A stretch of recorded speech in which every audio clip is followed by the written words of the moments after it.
Bonsoir à toutes et à tous et bienvenue au sommaire de cette édition. L'audience accordée par le président Alassane Ouattara au président de la commission de l'UEMOA, Abdoulaye Diop, au cœur des échanges, la croissance économique de la Côte d'Ivoire. Filière cacao. Face à l'accumulation des stocks, les acteurs de la filière café-cacao se concertent. Une rencontre pour faire le point sur l'enlèvement des stocks et rassurer les producteurs a été organisée par l'OIA.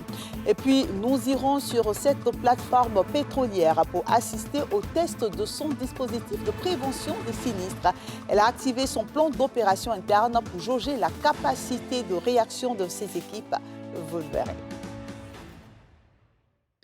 Ouvrons ce journal à la présidence de la République où le chef de l'État, Alassane Ouattara, a reçu ce jeudi Abdoulaye Diop, président de la commission de l'UEMOA. Ce dernier a relevé la dynamique d'ensemble marquée par une croissance économique forte et des indicateurs macroéconomiques bien au vert. Les explications de Pierre Dipomela. Le chef de l'État ivoirien, Alassane Ouattara, par ailleurs, le président en exercice de la conférence des chefs d'État et de gouvernement de l'UEMOA, après avoir écouté Abdoulaye Diop, président de la Commission de l'Union économique et monétaire ouest-africaine, qui lui a présenté les avancées de l'Union ainsi que les défis, a donné des orientations dans le cadre des perspectives macroéconomiques en tenant compte du contexte de la région et du reste du monde. Nous avons discuté de perspectives macroéconomiques compte tenu du contexte que nous connaissons actuellement dans le monde. Nous lui avons rendu compte et sur ces questions essentielles pour l'avenir de notre Union, des orientations nous ont été données pour à la fois consolider la marche de l'Union, consolider le processus d'intégration économique dans notre espace et par rapport au contexte international aussi, des orientations ont été données pour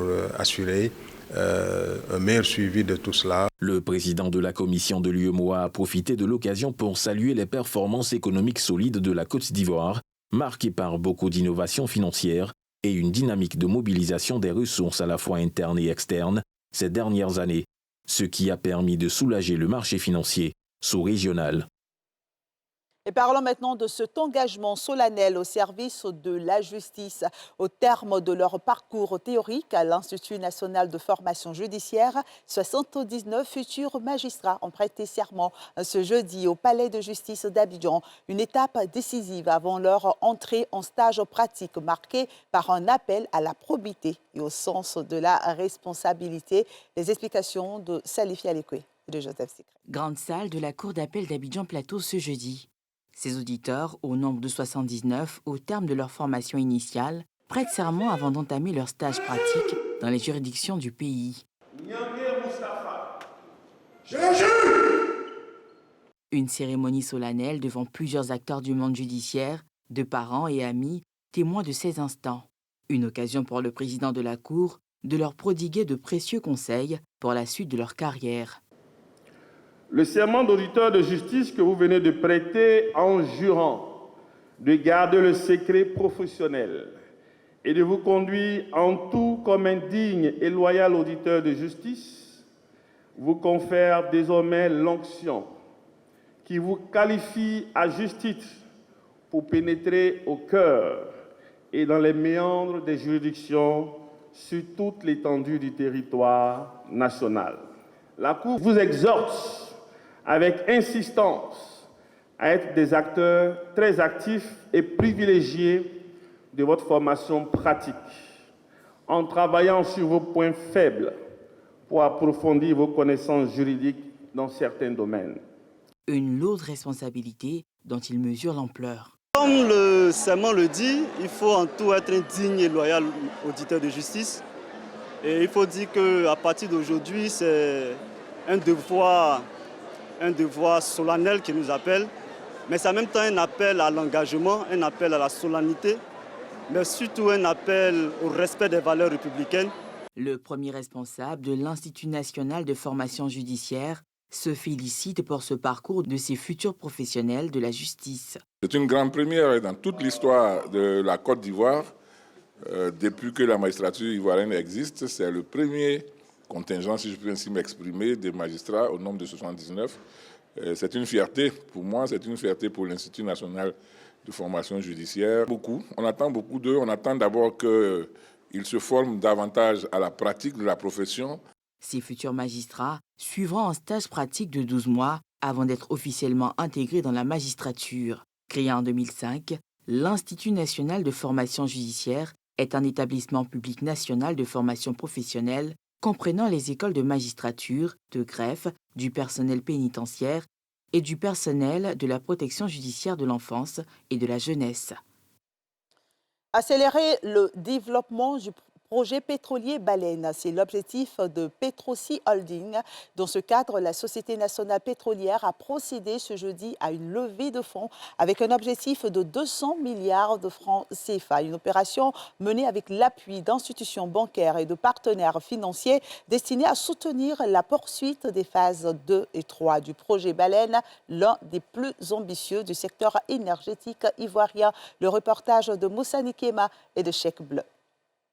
200 milliards de francs, voilà l'objectif de cette levée de fonds initiée par Petroci Holding dans le cadre de l'évolution du projet de gisement de baleine découvert en 2021.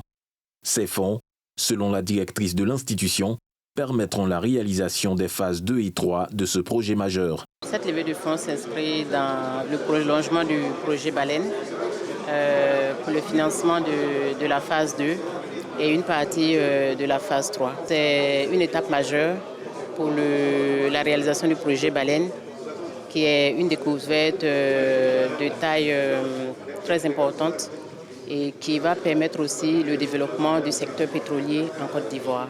Une vision partagée par ces institutions bancaires qui voient en cette levée de fonds un accompagnement de la dynamique de développement du pays.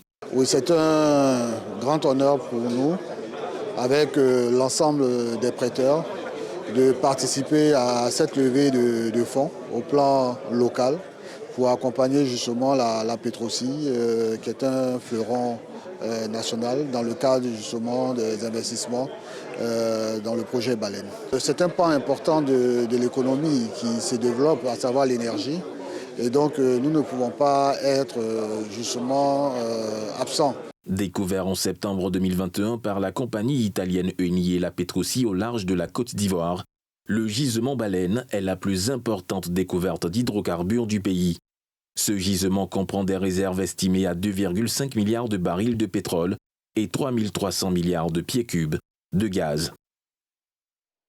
Et on reste dans le même secteur. Dans le cadre de sa politique de prévention des risques majeurs, un exercice de simulation d'incendie a été organisé ce jeudi sur la plateforme pétrolière de Vridi, dans la commune de Port-Boué, une initiative de la Société africaine d'entreposage de produits pétroliers qui a activé son plan d'opération interne afin de tester la capacité de réaction des équipes et la coordination des différents acteurs face à un éventuel sinistre. Regardez. Plateforme pétrolière de Vridi, Port-Boué. À ce poste de chargement en vrac, une collision entre deux camions-citernes avec fuite enflammée de gaz. Aussitôt l'alerte donnée, un plan d'opération interne s'active.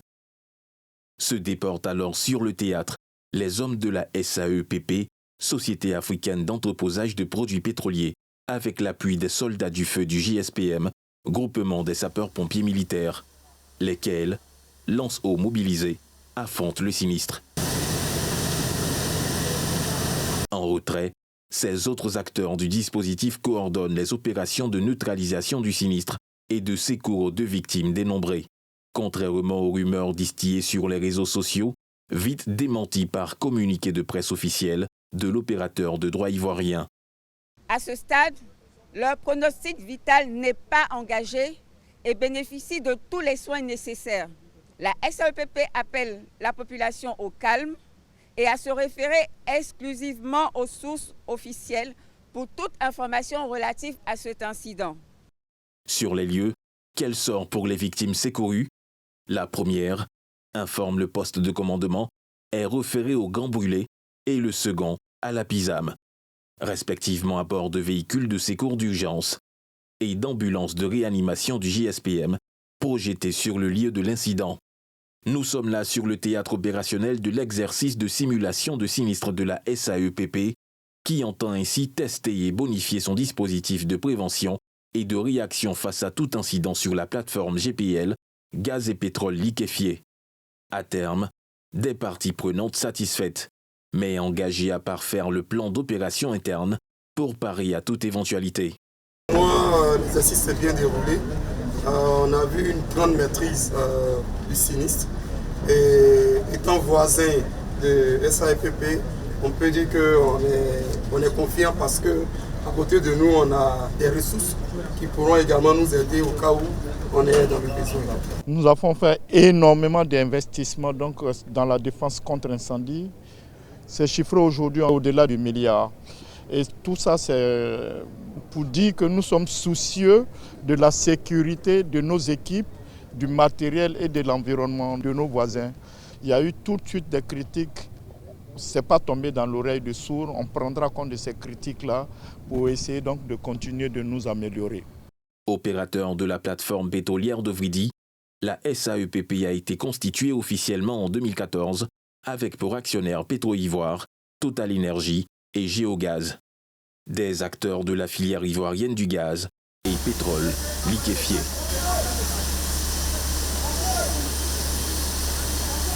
Nommé le mardi 10 mars par le président de la République, Alassane Ouattara, en qualité de médiateur de la République, en remplacement d'Adama Tongara, Gaoussou Touré, ancien ministre gouverneur du district autonome de Denguélé, a officiellement prêté serment devant les membres du Conseil constitutionnel ce jeudi au palais présidentiel. Cette prestation de serment qui s'est tenue en présence du vice-président Tiemoko Miele Kone a marqué la prise de fonction de Gaoussou Touré à la tête de cette institution dont le siège se trouve à Yamoussoukro. Le médiateur de la République peut être sollicité par toute personne physique ou morale à l'occasion du dysfonctionnement d'une administration de l'État, d'une collectivité territoriale, d'un établissement public ou d'un organe investi d'une mission de service public. Et face à la crise qui secoue la filière cacao, la gestion des stocks devient une priorité dans le cadre de la campagne 2025-2026 marquée par l'accumulation d'importants stocks. L'organisation interprofessionnelle agricole Café Cacao a réuni les acteurs du secteur ce jeudi pour faire le point sur la table de discussion, les récentes évolutions du processus d'enlèvement des stocks et les mesures en cours pour fluidifier leur écoulement. Le reportage de Pierre Dipomela. Décision du gouvernement d'annulation des quotas de Sitapa et Transcao, suivie de la réallocation des volumes au profit de l'OIA, constitue une étape décisive dans la résolution de la crise du cacao. La gestion des stocks résiduels entre désormais dans sa phase finale, structurée autour du quota des 23 830 tonnes à enlever. C'est une sortie de crise qui satisfait l'ensemble des acteurs de la filière. La situation est close, le mode opératoire est déterminé. Il y a un comité technique qui est mis en place qui va faire en sorte que les stocks qui sont dans les mains des coopératives aujourd'hui soient déchargés et que les reçus des planteurs soient payés. Et c'est ce qui fait notre satisfaction aujourd'hui parce que, vous savez, j'ai dit tout à l'heure, l'OIA a hérité de cette crise dès sa naissance. C'est un baptême de feu. Nous étions pressés que les coopératives et les leaders soient tous d'accord pour avancer. Bien avant, le directeur général du Conseil Café Cacao a mobilisé les acteurs autour de la campagne intermédiaire afin de la mener à bien. Ce qui est important, je voudrais le préciser. À partir de maintenant, tous les planteurs doivent considérer qu'ils sont dans la campagne intermédiaire et qu'ils ne doivent plus attendre.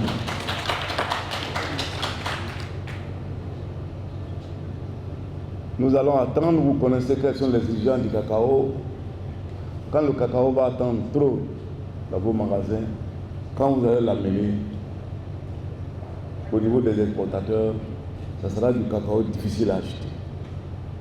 Donc ce n'est pas dans votre intérêt, ce n'est pas dans l'intérêt de la Côte d'Ivoire. Je voudrais vous demander de vous engager définitivement dans la campagne intermédiaire.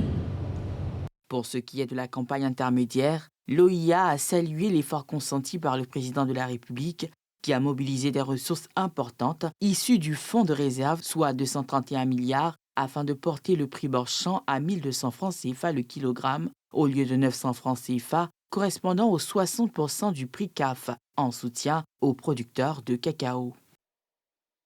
Cap à présent sur le sud-ouest du pays où tradition et cohésion sociale reprennent toute leur place. Après plusieurs années de tension, le village de Kako, dans la sous-préfecture de Grand-Bérébi, a officiellement intronisé son nouveau chef, Nyepa Neblin. Une cérémonie très attendue par les populations qui ouvre une nouvelle page pour la chefferie traditionnelle après de longues années de conflits autour de la succession. Le récit de Faltia Coulibaly.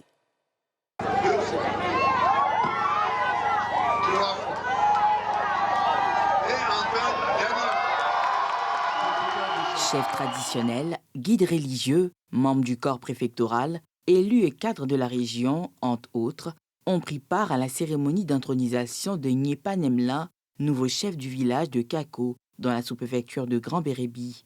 Cette nouvelle ère est désormais un tournant pour l'avenir et la cohésion du village. C'est un départ nouveau dans l'unité retrouvée, dans la paix, dans la convivialité, le pardon pour un développement harmonieux et consensuel. Le secrétaire général de la préfecture de San Pedro a rappelé au nouveau chef du village de Kako ses droits et devoirs. Le chef de village est l'autorité administrative de base. À ce titre, il gère le village sous l'autorité du sous-préfet à qui il doit rendre compte régulièrement du fonctionnement du village et de l'état d'esprit des populations. Cette observation oblige par ailleurs le chef du village à une obligation de loyauté vis-à-vis de l'autorité administrative. Le chef du village doit également administrer son village dans le respect de ses administrés. Il doit être impartial et faire preuve de bonne moralité. Pour rappel, après le décès de son tout premier chef, le village de Kako a traversé de longues années d'incertitude. Aujourd'hui, avec l'intronisation de Nyepa Neblin, c'est une nouvelle ère qui s'ouvre pour la localité. Et c'est ici que se referme ce journal de la rédaction de NCI. Merci de votre fidélité. L'info se poursuit sur NCI avec la quotidienne info. Alassane Rabo et ses invités reprennent de service. Très bonne suite de programme.